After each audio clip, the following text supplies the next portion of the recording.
so great to be here. I am so happy to see all of you and the enthusiasm. I'm so grateful for the support of the entire sort of region in California for our race, because we understand that a vote in Congress impacts all of us and that we're all invested in this.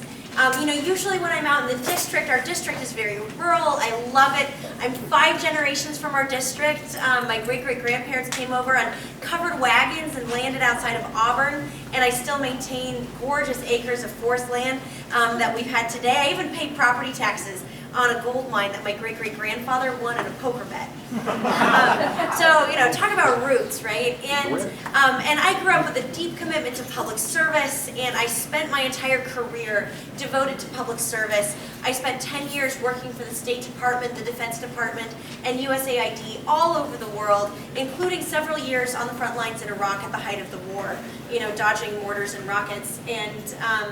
And so it is really an honor to be home at this critical juncture in history, serving my country and serving my community and the community that raised me, that I love.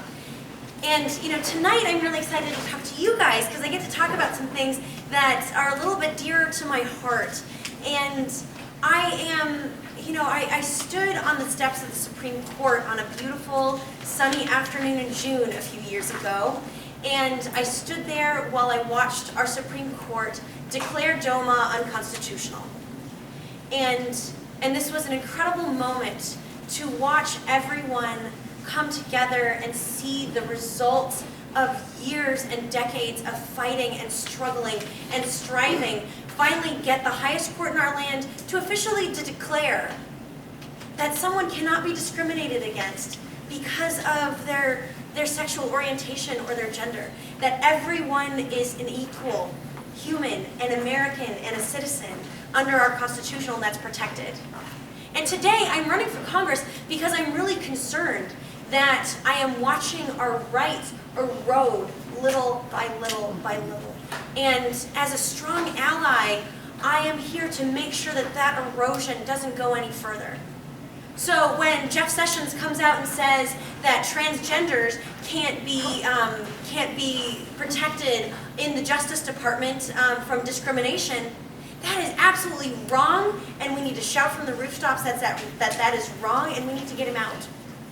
When we get somebody who says, when our president says that people who are transgender in the military can no longer join, and that we have to have a review session to determine whether or not our current serving heroes, should be able to serve based on their gender orientation, that is wrong, and that is against our Constitution, and we need to stand up for that.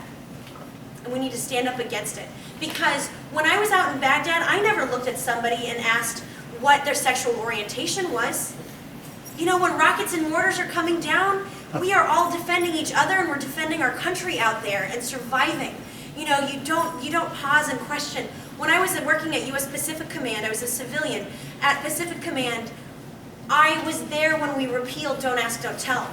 And I saw all of my military commanders get in line and start following that order.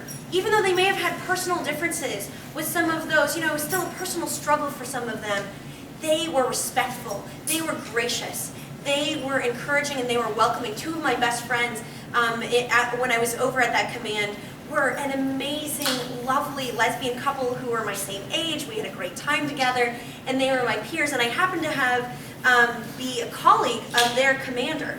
They worked at a different base, and I was a colleague of their commander, and he was venting one day. He didn't know I was their friends. He was saying, well, I didn't know what to do. I have a lesbian couple who's just come on board, and I'm giving them all the same status that we would with any other married couple, and it seems to be working fine. And all the other guys were like, that's amazing that that's working fine. And I knew that he was talking about my friends, and I was grateful that even though they weren't sort of culturally up to speed yet, they were willing to follow the rules and the spirit of the rules to make sure that everyone felt welcome and included and had equal rights. And that's sometimes where our laws have to go. Our laws have to set the standard when our culture doesn't. And that is why we get legislators in place to ensure that our laws set the standards that are laid out in our Constitution. I had an amazing experience where I got to research my great-great-grandmother. And my family, we didn't know she was a lesbian until I started this research. But it turns out that my great-great-grandmother was a lesbian actress at the turn of the century. And I immersed myself into her world, you know, in the late 1800s and into the 1920s in New York and then in Hollywood, and followed her transition. And I got to see a world where there were no rights in place for gays or lesbians. I got to, immersing myself in her world, following in her footsteps, I got to see a world where people weren't protected. I read in horror as I looked through letters and newspaper articles about her life, and I saw that her partner, her lover, was kidnapped out of her home and tortured for nearly a month in 1906 because she was what was called a sexual invert at that time. And I saw that my great-great-grandmother had this amazing legacy that none of us ever knew about because she was murdered, because she was a lesbian in Laguna Beach in 1930. And her murder was covered up. She was actually accused of her murder, which was a double homicide. They called it a murder-suicide, because the conservative sheriff came into town, saw 2 dead lesbians on the floor, and washed his hands of the case and said, murder-suicide, we're done, even though none of the forensics added up.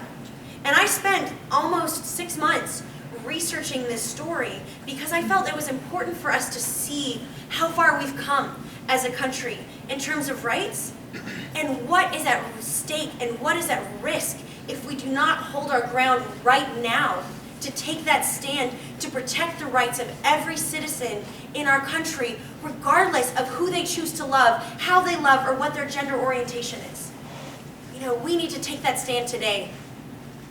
When I signed on as a public servant, and that took me all over the world, I served in some of the toughest places around the world, whether it was India or Nepal, Burma during its transition, out in Baghdad. I took an oath to defend and protect the Constitution of the United States against all enemies, foreign and domestic. This is not an oath to protect a personality. It's not an oath to protect a political party. It is an oath to defend the very foundation of our democracy. That's our Constitution. That Constitution builds dialogue into its very fabric. It builds understanding into its very fabric. And it builds in, it explains very clearly the rights of every citizen of this country and the standard that we hold up to the world. So when someone like our UN Ambassador Nikki Haley, last week announces that she's not willing to condemn the practices of executing people who are LGBT around the world, that is an offense to our Constitution. That is an offense to the very rights that our country was founded on. And so I am running for Congress because it is time to stand up and defend our Constitution. This is the community I love. This is the community that raised me. And I am standing up to defend our history. And I forgot to mention, I'm defending my cousin. My cousin married a transgender man a couple years ago, and we love and adore him. And I was so proud of my incredibly Republican family. It's hard to get more Republican than my family, let me tell you. My Republican family welcomed this man with open arms. And when stuff started coming out on Fox News about bathroom laws, they stood up, even though that's not their normal trend, because it was part of our family. And so I am defending our rights as a country and as a constitution and as a community because that impacts my family very directly. And because I've seen what can happen to a community when we stop looking at things through these partisan bubbles and start looking at each other as members of a country, as members of a community, and members of a family. So I'm so grateful to be here tonight to stand up and defend all of us as all of the hard work you guys have already done, and we're not going to give an inch, folks. We're standing up because this is our right as Americans. Thank you.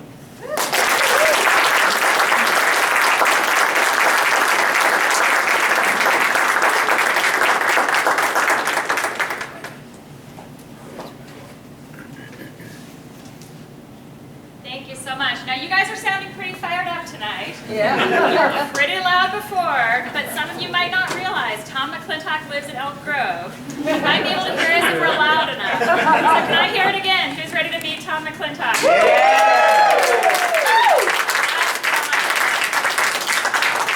Thank you so much. So I CA04. I grew up there. I'm a proud graduate of our public schools, and I also had a lot of jobs when I was a kid and teenager growing up there. I always say if you drove up Highway 80 in the 90s and you got hungry and you stopped to get some food, there's a pretty good chance I might have served you. I did ice cream scooping, sandwich making, I sold clothes at the Gap over there in Roseville. I was even a softball umpire for a while, so I absolutely know what it's like to stand up to bullies and throw people out of games. But I was also always very focused on academics. And after I graduated from high school over there, I went off to Stanford and got a bachelor's degree in history. I graduated shortly after 9/11 and served our country by joining the Foreign Service. The Foreign Service is the diplomatic branch of the State Department. And I have always said, the bigger the challenge, the better. And so I actually started applying to the Foreign Service at the very earliest age you're allowed to. You have to be 20 to take the exam. And I took it right after, about a month and a half after I turned 20. And that was how I ended up being one of the youngest people in our Foreign Service for the State Department. So I worked on border security there shortly after 9/11.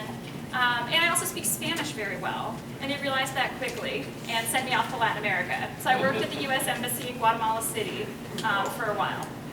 I was doing visa interviews there and also helping American citizens who had serious problems while they were abroad. You know, in Guatemala, that often meant directly assisting people who had been victims of serious violent crimes. After doing that for a number of years, I actually decided I wanted to do more in-depth research about the crisis of violent crime in Latin America. And I was really concerned about the human rights violations that I was seeing there on a daily basis. So I decided to go back to school, and I got a full scholarship to go get a PhD in political science at Yale. And it's while I was at Yale that Tom McClintock started to directly intersect my life. I'd always been involved in politics and following politics here locally in my home district. But it was at Yale that I had a National Science Foundation Fellowship. And there are a lot of problems with Tom McClintock. Believe me, I could list them until 8 o'clock when we get thrown out of here. But among his many failings, he's one of the most anti-education, anti-research, anti-science members of Congress. And he was actually voting to kill the very fellowship program that I had at the time I had that scholarship.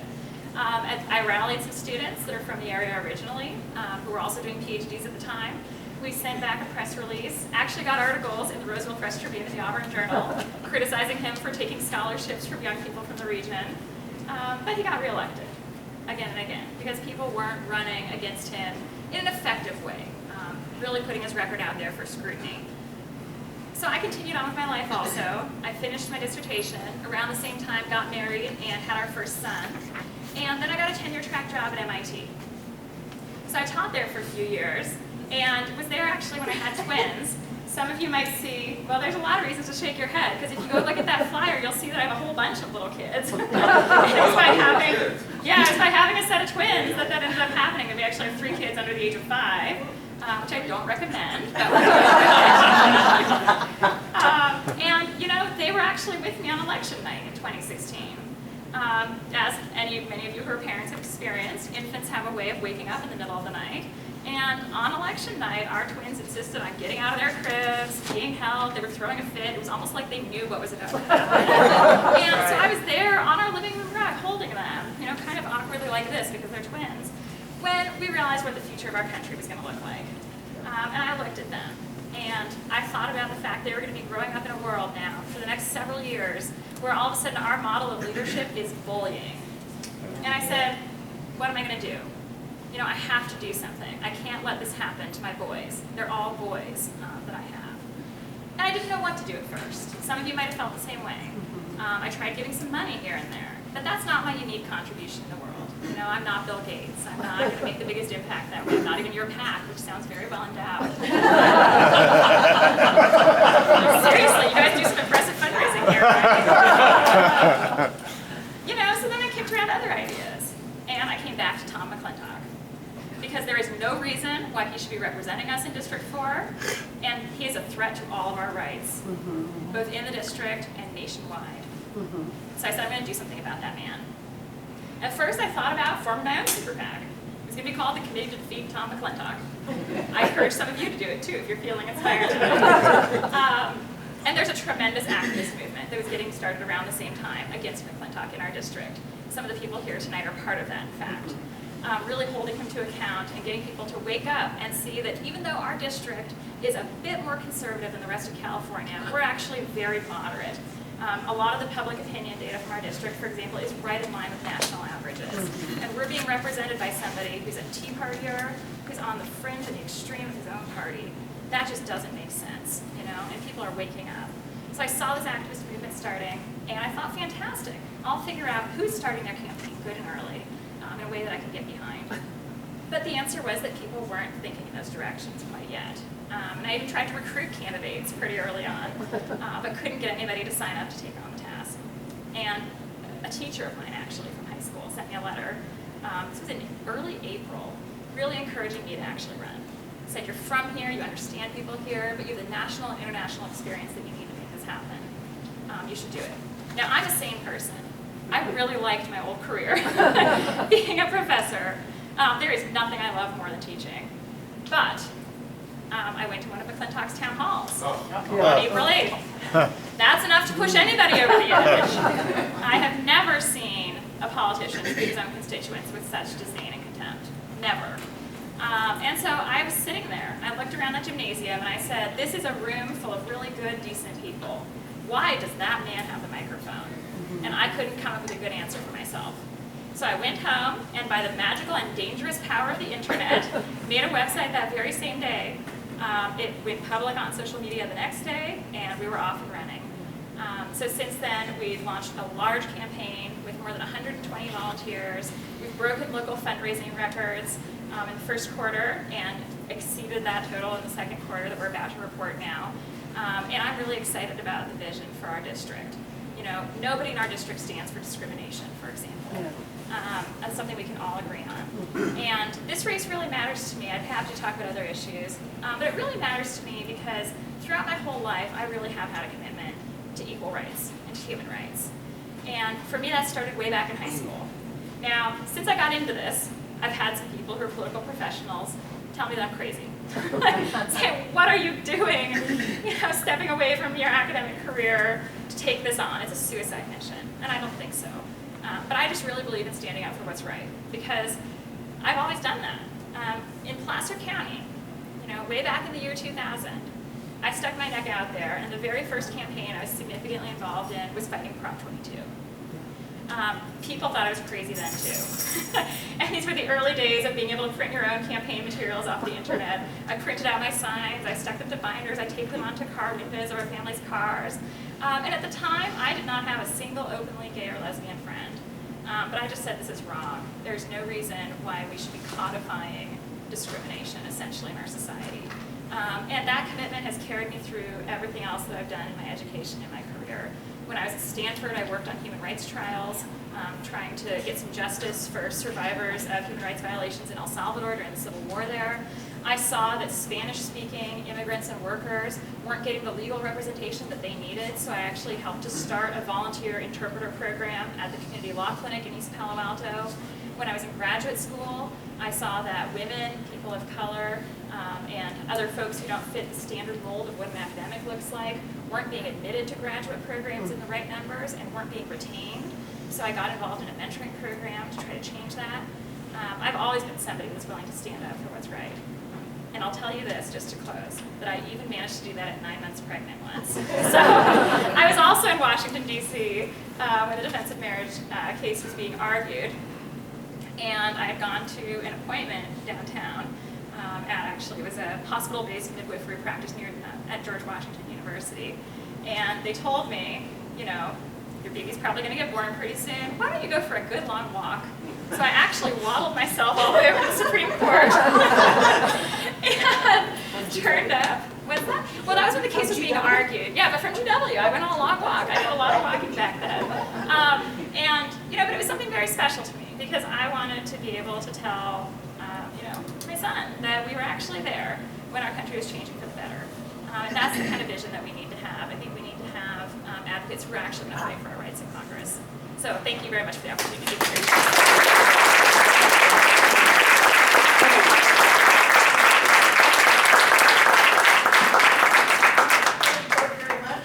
We'll now open it up to questions. Do you want to?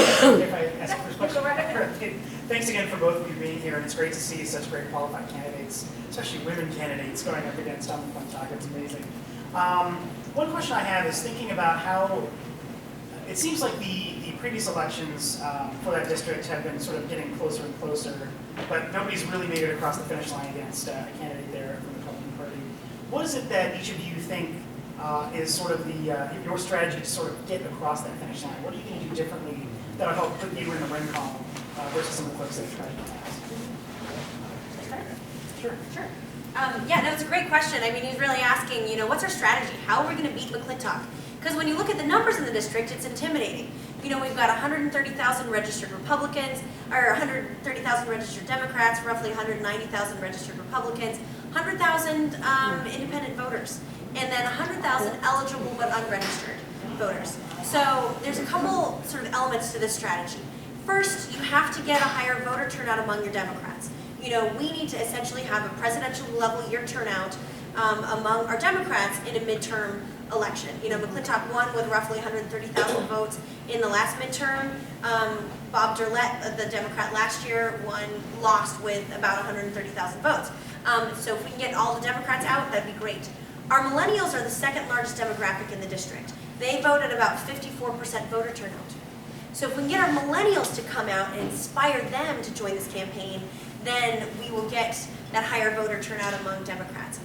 We also have to register all of these unregistered voters, because a lot of those, they're your seasonal workers in Tahoe. They're folks who would typically lean Democrat who aren't voting right now. And so engaging them, I'm really grateful that we just got a $100,000 grant from Tom Steyer's organization Next Gen into a group that we have in the 4th District called CA04, and they're going to go out and register voters and start this campaign against McClintock now, which is really exciting. And actually McClintock just called that voter registration, he called it a radical leftist experiment. So that's what we're dealing with. I think he hasn't read the Constitution lately, but I'll give him a history lesson. And we've got, in terms of inspiring the millennials to come out, I've been doing some really innovative things with our campaign. We're doing community service events. Because as we all know, millennials, I'm technically a millennial, I'm 35, I'm the millennial that doesn't text very well. And so, here we are, two millennials running in this district, and so we're inspiring them. I'm inspiring them to come out by doing these community service events, because they're not going to come out initially for a phone bank or canvassing, but they will come out, turns out, to clean up Lake Tahoe for an afternoon and then talk about politics. They will come out to volunteer. I went down and volunteered with the Detweiler fire relief victims, and that kind of has a double strategy, because not only did it get millennials to come out and volunteer with us, no one walking into that relief center was seeing themselves as a Democrat or Republican. They were seeing themselves as members of a community. So that's sort of the third part of the strategy, which is running a common sense campaign that bridges that political divide, that gets our Republican and independent friends on board so that they can actually recognize and stop looking at themselves in terms of these partisan lenses, but looking at themselves as members of a community. And I've been grateful to be doing that very effectively. It seems like almost a third of my contributions so far are coming from Republicans, because people are tired of the partisanship.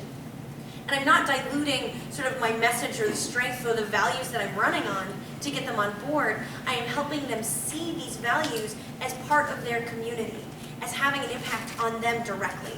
So I don't talk about the buzzwords that we hear on Fox News. I talk about the issues that are in their front yard.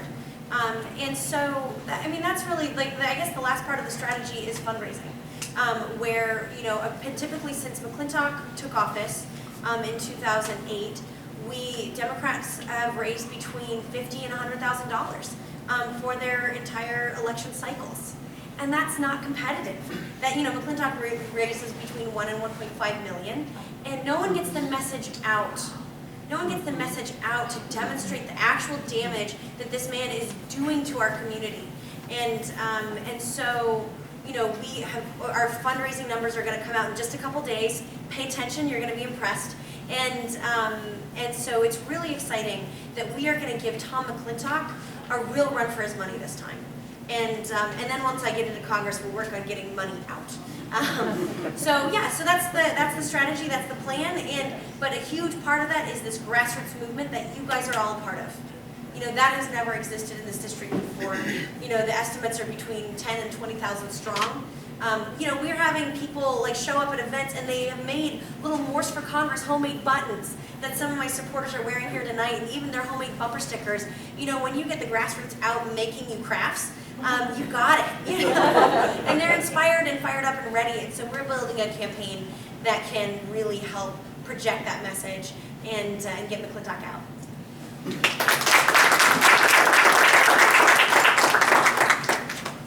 All right, so I absolutely agree that voter turnout is important. Registering new people, really focusing on our areas of Democratic strength in the district, which for us is Tahoe-Truckee. Folks in Tahoe-Truckee vote Democratic 2-1. So I would definitely envision opening an office up there. I'm investing very early in a field operation. But the question is, how do you do that realistically? When I took a look at the district's history, I actually came to a slightly different conclusion than you. Because the district was very competitive in 2008. Now, granted, the boundaries were different, but 70% of our voters or so, are in the same block that we had within our district in 2008, when Charlie Brown almost won. He came within 1,600 votes of winning. He went to a recount, wasn't decided until December. He did that through having a great ground operation, getting out the vote, but also because he was running for the second time. He had run in 2006 against John Doolittle. And that's the way we often see districts change, right? If you think about districts, if you think about Ami Bera's district, for example, districts that go from having a Republican registration advantage, it usually takes a candidate coming in there, throwing himself into the race, and doing things people didn't think were possible. And then they narrowly lose, and then the next time around, people invest. My whole strategy is to accelerate that into one election cycle, and to take advantage of the June election and rebrand it in our district as the first round of the general election, because it is. We essentially have 2 general elections compressed into the next 13 months in our district. There's an endorsement process that you guys as a club don't participate in directly because it's the folks from our district, although we have some of you here tonight. I think the best way to beat Tom McClintock is to get someone endorsed as the Democratic Party's candidate in January or February of this year, essentially allow that person to start their general election campaign at that point. And if that person is me, I'll tell you what I'm going to do. It's not a secret. I'm going to invest and get out the vote for the June election in ways that are unconventional, in ways that a political strategist probably wouldn't tell you to do. But I think that is, we just have to go for almost broke and really invest. And when we get within single digits of McClintock, if we beat him in that June election, that is going to be the political earthquake that we need to get Emily's List, the Sierra Club, League of Conservation Voters, the DCCC even. And this can work, right? We are not on their targeted lists right now. You all know that that district can be competitive, and I'm really happy to see your interest. But the outside world doesn't necessarily get the message yet. We've seen this work before. So I will admit that I thought this up one day in the shower. But when I went and dug around, I saw that there is somebody who's used California's top 2 primary system in this way before. And that was in Darrell Issa's district. Darrell Issa, richest person in Congress, was winning by 20-point margins. That district wasn't on anybody's radar screen. And Doug Applegate went on the ballot in June of 2016 as the only Democrat. And he came within single digits of Issa. I think it was about 5%. Nobody thought that was possible, right? He moved up 15 points by increasing voter turnout in that election. And that was when the DCCC sent staffers. And they had months to use those resources. If you do a poll at the very end in October, what's the classic thing that happens? All the resources come on October 15th, October 30th. What are you going to do with that? We know from history and from looking at the 2008 race that the way you become competitive in this district is by building out a really good ground operation, and that takes time. So my strategy is to invest in the June election, blow things up at that point, and then have several months to use those resources going into November. Yep.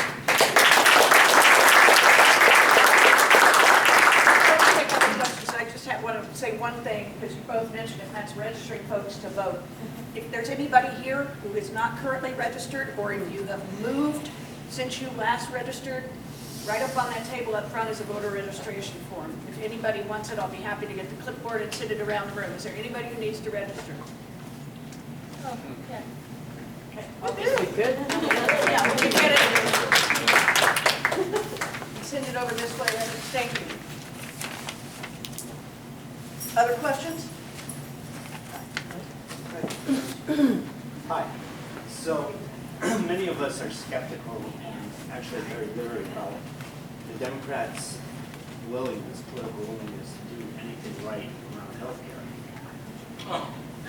as evident by our state senator. We have a very good bill, just sitting there rotting. So what I would like to hear from both of you is, what is your thoughts around what the role of government is in healthcare? Let's reverse the order. Go for it. We'll mix things up. Sure. No, thank you for the question. This is a very important topic for me. You know, this might not be apparent looking at me now, but I actually have a genetic bone disease that meant that I spent a lot of my childhood in casts and in and out of hospitals. And if it wasn't for the care that my family was able to receive and the health insurance that we had, you know, I literally might not be standing here in the good health I'm in today talking to you. And it could have been financially devastating for my family, because when there's a genetic disease in a family, it's often multiple members of the same family. So my sister also has the same thing. My dad does as well. You know, this is something that's really affected our lives and that I really think about in a very proactive way.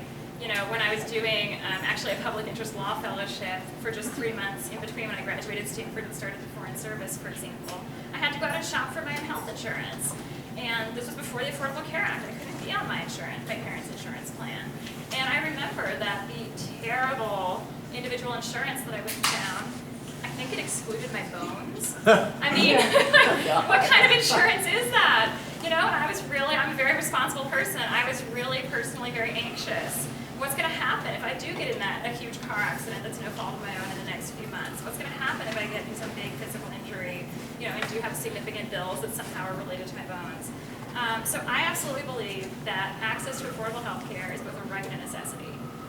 It's a right because it's the right thing to do, and it's a necessity for us to be able to live our lives the way we want to. So what's the role of government in ensuring this? You know, I think that we've made some mistakes in the past. I'll be the first to tell you that, you know, some people think that everything America does is right. We made the wrong choices, and the unions were involved in that, setting up our current healthcare system even after World War II. None of these choices were made out of malice, but they created a system that we're in right now, of essentially employer-sponsored health insurance, Medicaid and Medicare, and then some other systems such as the VA, sort of covering us all in a patchwork of weirdly unsynchronized and very inefficient coverage. My husband's Canadian, and if anybody's going to say to me, who made the right choice, the US or Canada? When we were back at step one, the answer's Canada. But, you know, we can't magically transport ourselves all north. And, you know, I'm committed to finding ways that the government can move us toward universal coverage and can do so in ways realistic. And at the federal level, we have to acknowledge that we're going to be working with probably a Republican-controlled Senate, and certainly either President Trump or President Pence in the White House. Oh, God. Some of you. Sorry. I'm a pragmatist. I'm a realist. I'll try not to have any more negative talk. But, you know, you've got to realize the constraints you're working in. And a representative's time and energy is limited.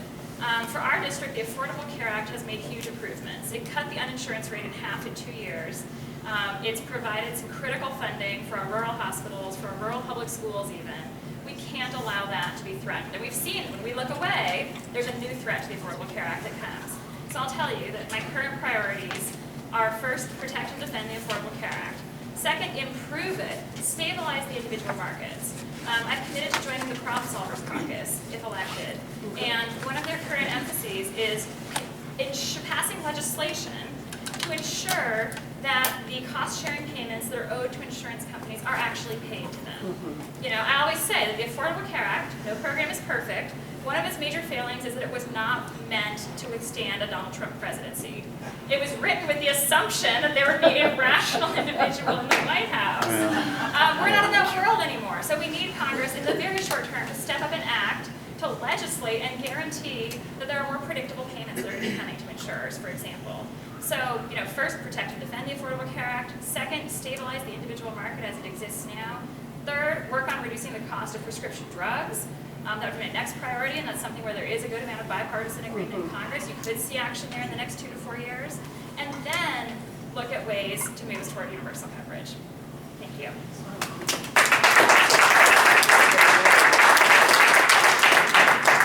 Yeah, when people sort of ask about, you know, whether or not our healthcare system is working, I like to point out that we don't go into a grocery store and buy milk and eggs and cheese and come home with a bill for $2,000 2 months later and say, oh my gosh, I got out-of-network milk, gosh darn it.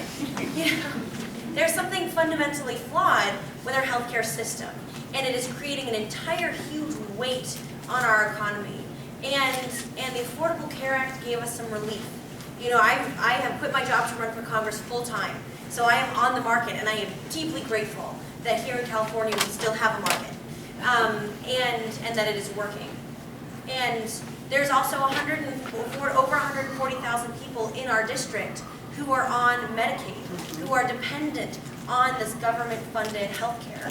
And so the challenge we're having is that the government is actually subsidizing and funding, you know, about 70% of the population's health care. Now, but we're funding that at these prices that are just astronomical.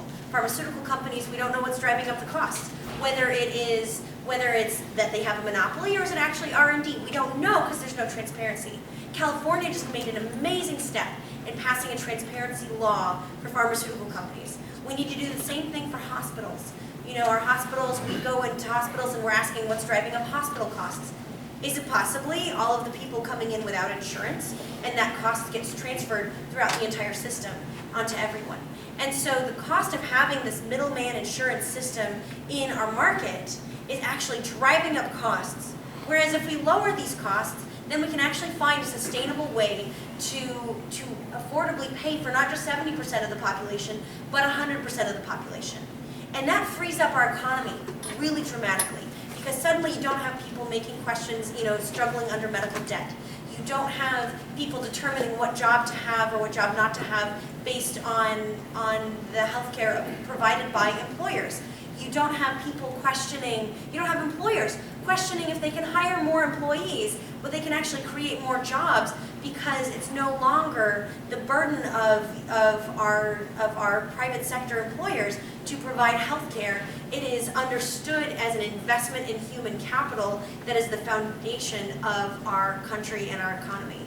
You know, we made this transition with education. We have a lot of work to do there. But we made this transition that it's a universal right. And healthcare is also a universal right. And I would like us to get there by passing healthcare transparency bills first to lower that cost down. And then we can make a really strong argument with the right that we can demonstrate how we can pay for this sustainably and how it actually frees up our economy and our country.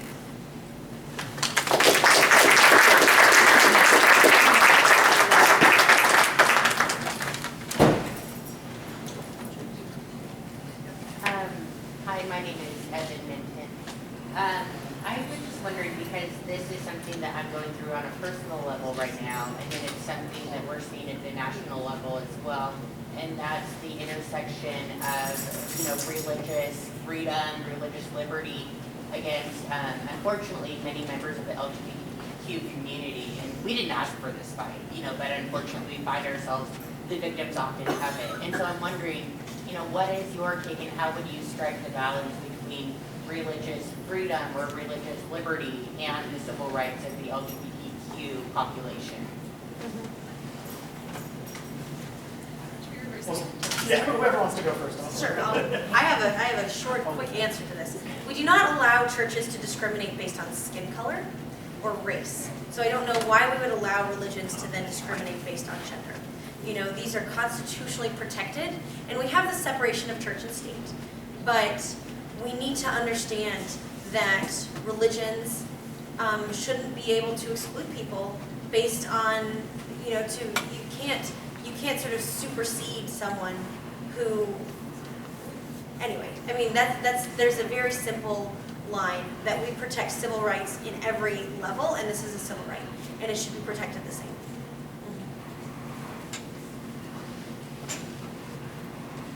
Yes, I absolutely agree that a woman's right to access the health care that she needs, a person's ability to remain in their job or to get hired, shouldn't depend on the whims of their employer.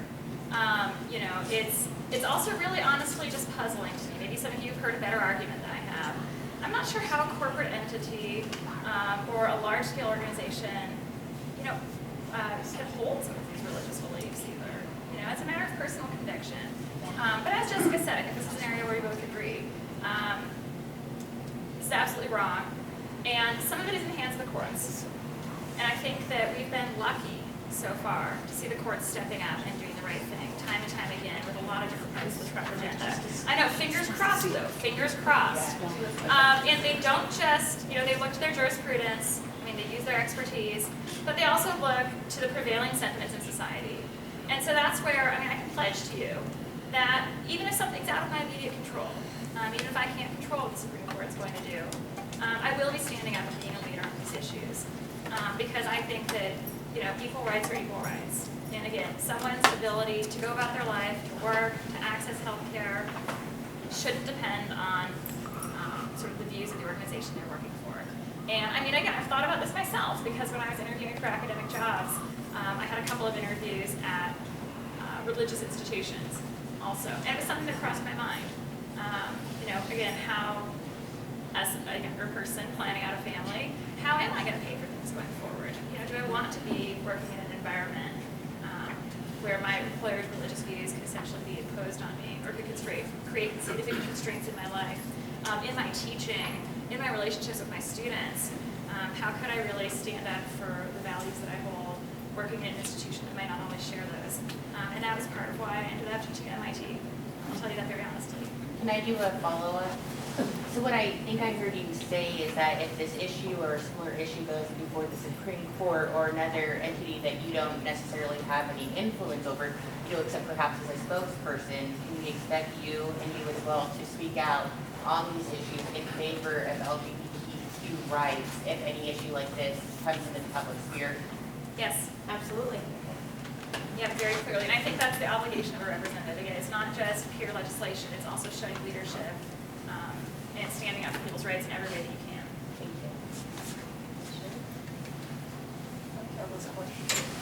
you.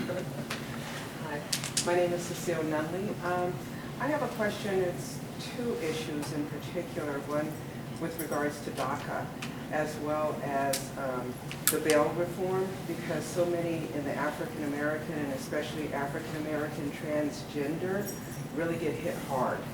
And they get targeted and some of the other things with arrest. And then once they're arrested, maybe not convicted or anything like that, if they can't pay for their bail, they're stuck in jail, then they lose jobs and some of the other things. The other thing similar happens with DACA as far as undocumented immigrants. The police have a tendency to target them, and then they're arrested and some of the other things. What can we do about that injustice, and what do you see? The second part is also on voter suppression, because what's been going on with Corbett, the various states are trying to target that we don't want same-day registration. We want you to have a passport or birth certificate, otherwise you can't vote or this type of thing.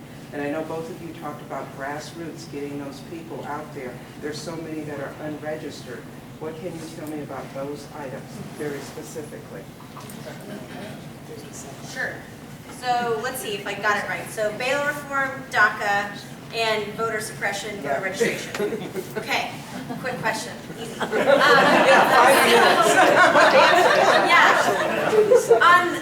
bail reform, we shouldn't be putting away people. The time that they are serving while waiting for their trial shouldn't be determined based on their wealth. It's a poor tax essentially. One of my sister's friends was falsely accused of murder, and he was a poor human rights lawyer, and did not have the capacity to pay the bail, the $2 million bail that they put on him because it was a murder charge and or accusation.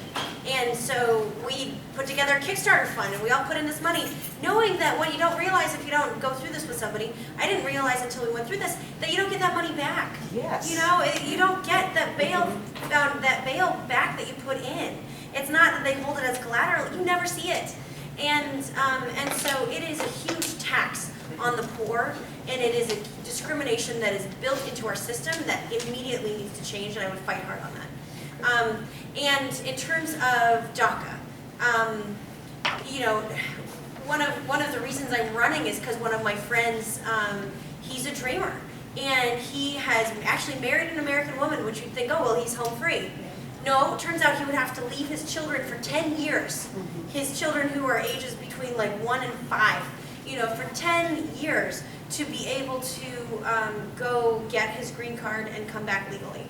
And so we don't have a system that is understanding, A, the investment that we've already put in our dreamers.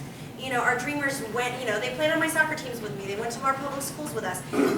These are our friends. These are kids that we've invested in. These are kids who are contributing Americans, essentially. You know, in everything but a piece of paper, they are Americans. And so, you know, when we have 800,000 dreamers that are in this situation, 40,000 of whom have started small businesses, you don't even have to make an ethical argument. You can make, frankly, an economic argument that we've already invested in them and that they are actually creating jobs and businesses in America and they're good for our economy. So even if you want to, so take that back to your Republican friends. You know, we have to be able to defend our dreamers and give them a clear, straightforward, transparent path to citizenship that is pragmatic to follow, so that they can continue to be contributors in our society that they already are.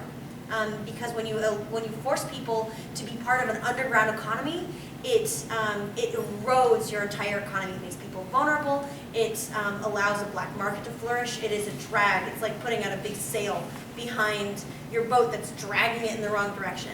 And so protecting our dreamers and then having a clear path to citizenship for everybody is really essential. What was your next question? It was voter registration. Voter suppression. Okay, Voter so suppression. voter suppression, absolutely. You know, it's an interesting thing that we have in California this year. We have a test case going on where we're trying to do all vote by mail. Last year I worked on the presidential campaign, and I was in Colorado where we ended up having an all vote by mail state. The voter turnout was really high because it meant that you essentially had 3 or 4 weeks of get out the vote. And so in our district, I think 4 of our 10 counties are going to be part of this experiment, where we are, or pilot is a better term, sorry, where we are piloting all vote by mail. So everyone's going to get a ballot at home.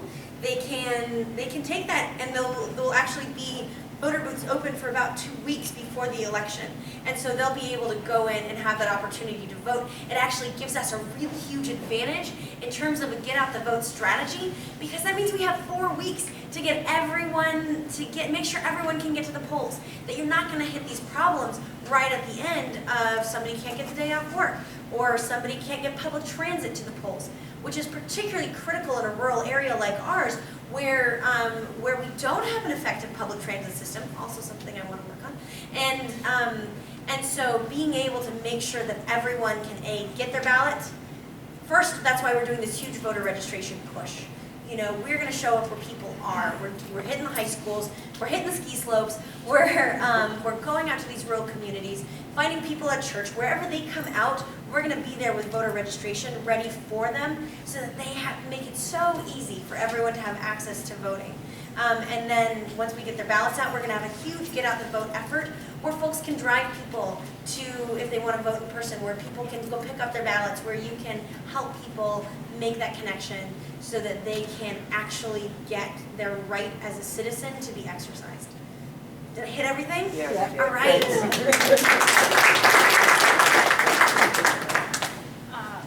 So I'll just say quickly, I'm cognizant of the time, and I don't want you guys to get in trouble with such a fantastic facility here. So I'll just go really quickly. You hit us with a 3-part question at the end of the event here. But on DACA, yes, so I absolutely think we need to pass the DREAM Act or some other form of permanent protection for folks who have DACA right now.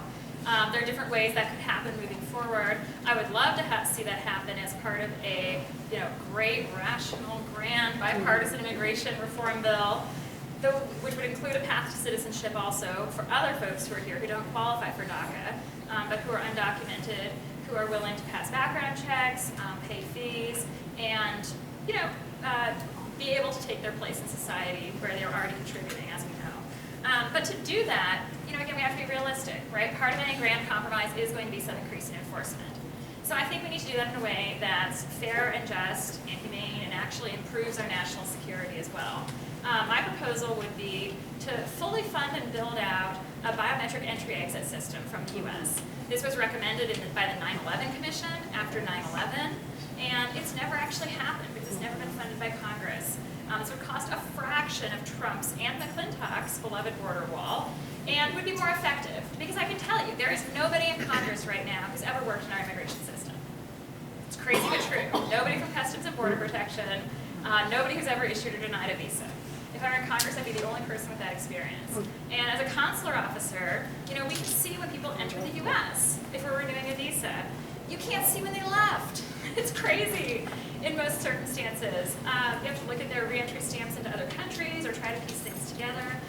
This is really an issue of national security, and I think it's perfectly reasonable to say to people, if you've gotten a visa to come to the U.S. for a period of time, we'd like you to comply with the terms and leave when you said you're going to leave in a logical way. You know, I think that's a reasonable way that we can have a bit of increased enforcement and come to the compromise that we need to do the really important things, like finding a pathway to citizenship and making the dreamer status permanent. You know, the other two questions about bail reform and voter suppression, you know, I do think are linked by a concern about sort of racial profiling, intentional efforts to re-inject discrimination, systemic and institutionalized discrimination and racism into so many of the laws that structure our society. This is a much broader conversation, but I want you to know that I see those problems as well. And I actually worked at the King Papers Project, the Martin Luther King Jr. Papers Project at Stanford for about 3 years when I was there. And one of the things that I loved about working there is that it's not just a historical research project. They're really committed to finding connections to the civil rights challenges of our time here today. Actually educating public school teachers, you know, how to teach students about their rights, educating the students who work there about how to be effective advocates, and how to see those forms of insidious and structural discrimination when they're creeping back in. So I absolutely think the criminal justice system has so many areas that need improvement. You know, the voter suppression that's going on in states like Texas, especially other places. The fact that we've rolled back the Voting Rights Act, some of its requirements, or you know, the requirements for advanced review. This is a dangerous time, and I think that we're really right to be cognizant of it. That said, in our district, we are lucky that we're moving to partial vote by mail in 2018, but we still need to be careful, right, that folks are actually getting their ballots. I've heard stories of people who request their ballots, fill out the information, and then don't get it. And sometimes it's the communities, you think vote by mail is great, and in general it does increase voter turnout. But think about folks who move a lot. You know, folks who are maybe in more precarious housing situations. We know affordable housing is a big issue. It's a big issue in our district as well. That hits, in part, communities of color. Right, people who are changing jobs, people who maybe are changing housing. We see this in the Tahoe Truckee area a lot.